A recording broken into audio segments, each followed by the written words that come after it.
শুটকি ভুনা, ভর্তা, ভাজি, তরকারি যেভাবেই করো না কেন দারুণ লাগে কিন্তু শুটকি, তাই না? আগে তো আমি একেবারেই অপছন্দ করতাম এই শুটকি, কিন্তু এখন নিজেই রান্না করি, নিজেই মজা করে খাই এবং সবাইকে খাওয়াই।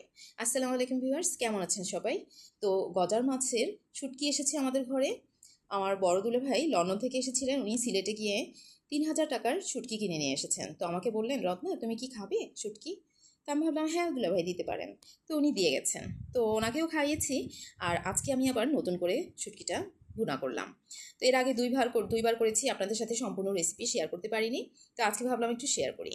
তো শুটকিগুলোকে আমি প্রথমে গরম পানি দিয়ে হালকা সিদ্ধ করে নিয়েছি, এরপরে সেগুলোকে কাটা ছুটিয়ে মাছের অংশটা নিয়েছি এবং ভালো করে ধুয়ে নিয়ে ফ্রাই প্যানে দিয়ে দিলাম। সেখানে একেবারেই তেল, পেঁয়াজ, হলুদ, মরিচ, ধনে গুঁড়ো, আদা রসুন বাটা, আর এখন এই যে লবণ দিয়ে দিলাম। আর এর আগে আরেকটু তেল দিয়েছি, যাতে তেলটা একটু ভালোভাবে শুটকির মধ্যে, শুটকির গায়ে লাগে এবং শুটকিটা যাতে ভালোভাবে ভুনা হয়। তো এই জন্য আমি এটাকে ভালো করে ভেজে নিচ্ছি। আর সাথে একটু আলু কুচি করে দিলাম, 2টা আলু এখানে আছে। প্রথমে ভেবেছিলাম আলু দিব না, কিন্তু পরে ভাবলাম একটু আলু দেই, যাতে বরকত হয় এবং সবাই সুন্দরভাবে খেতে পারে। তো এইভাবেই ভালো করে নেড়ে চেড়ে এগুলোকে আমি কিছুক্ষণ ঢেকে রেখে দিব। তো ঢেকে রাখার পরে এই দেখেন কি দারুণ একটা কালার এসেছে। আমি কিন্তু এটা বসিয়ে রেখে অন্যান্য কাজ করেছি, বেশ কিছুক্ষণ ধরে চুলাতেই এটা অল্প জালে হচ্ছিল। তো এসে যখন নাড়া দিলাম ভাবলাম পুড়েই গেল কি না, কিন্তু দেখি দারুণ লাগলো শুটকিটা। তো ধনেপাতা আর কাঁচামরিচও দিয়ে দিলাম। ঘরে সবাই খেয়ে তো খুবই মজা পেয়েছে।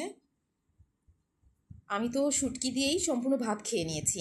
একবার ভেবেছিলাম সেটাও আপনাদের সাথে শেয়ার করি, তো খাওয়াটা আর শেয়ার করিনি। খাওয়া হয়ে গেছে কথা বলতে বলতে। আর শুটকিতে একটু লবণ কম ছিল, এইমাত্র চেখে দেখলাম, আর একটু লবণ দিয়ে দিয়েছি। আপনারা কে কীভাবে গজার মাছের শুটকি এভাবে ভুনা করেন, নাকি ভর্তা করেন, নাকি ভাজি করেন, আমার সাথে একটু শেয়ার করতে পারেন কমেন্টে, তাহলে আমারও একটু ভালো লাগবে।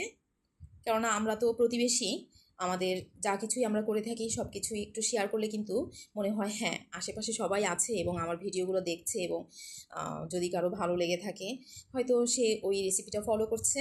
আর জানতে পারলে কিন্তু খুবই ভালো লাগে। আর এখন তো ভিউজ আমাদের অনেক কমে গেছে, তাই ভাবছি আপনারা যদি দেখেন এবং লাইক কমেন্ট শেয়ার করেন এবং নিজেরাও যদি এই পদ্ধতিতে রেসিপিগুলো ফলো করেন, তাহলে কিন্তু বেশ ভালো লাগে, আবার মনেও শান্তি পাওয়া যায়।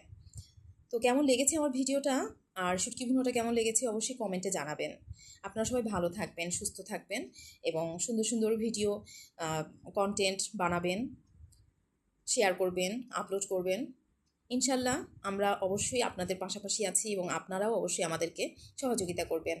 আজকের মতো বিদায় নিচ্ছি, নেক্সটে নতুন কোনো ভিডিও নিয়ে আবার হাজির হব। আল্লাহ হাফেজ।